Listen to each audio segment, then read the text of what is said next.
Hello, Happy New Year to you.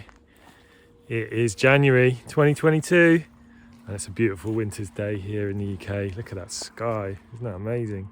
It's cold, but it's beautiful, and I'm out here on the allotment. Got some work to do, got lots of work to do, digging. And it's that time of year, isn't it, where very often we get reflective and we're thinking about the future and the year that passed and what we want from this year. And people are doing things like setting goals and making New Year's resolutions, all that kind of stuff. And I wanted to offer something, because I know very often, and certainly I've done this before, we start strong, don't we? We're like, I'm going to do this, I'm going to get fit, I'm going to be healthy, I'm going to change my life, this is the year. And we start really strong and we write down all these goals and we make all these decisions, and then within a month or 2 months or 3 months they don't happen, and the energy kind of dissipates and it's back to just normal life. And then we get to some point later in the year, here comes the train. We get to some point and we look back and we go, I didn't do any of that stuff. And then we feel disappointed, and then it becomes a stick to beat ourselves with, and that's just not very helpful, is it? It's really not very helpful.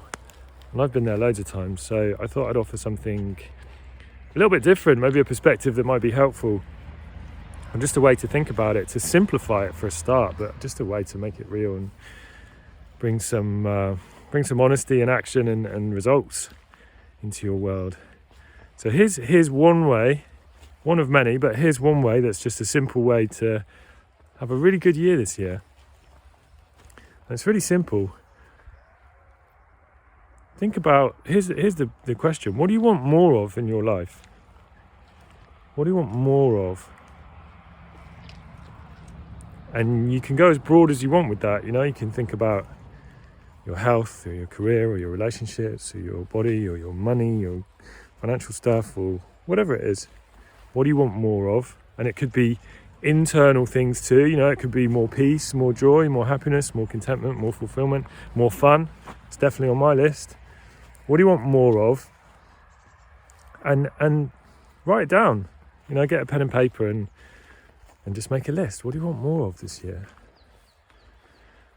And then when you've done that, or while you're doing that, the flip side of that question, what do you want less of?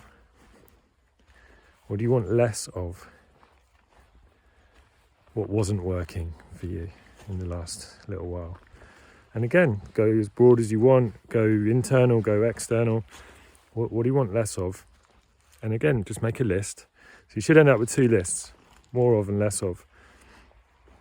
And then, like with anything, if you want more of something in your life, you probably need to make space for it. Most of us are busy, and we've got these real crazy lives and busy minds and busy houses, busy spaces that we live in.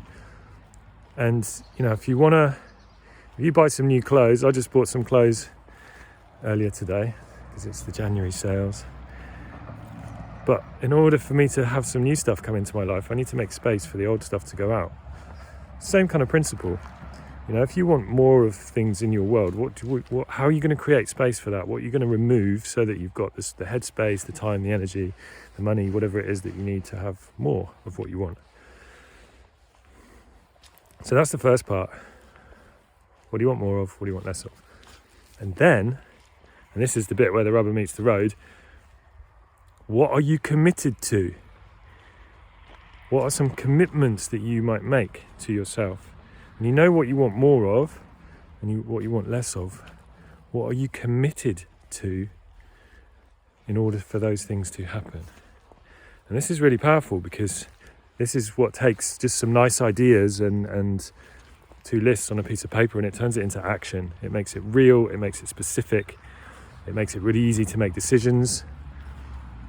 And it makes it really easy to have stuff actually happen in your world. What are you committed to? And be honest with yourself. If you're not committed, don't write it as a commitment.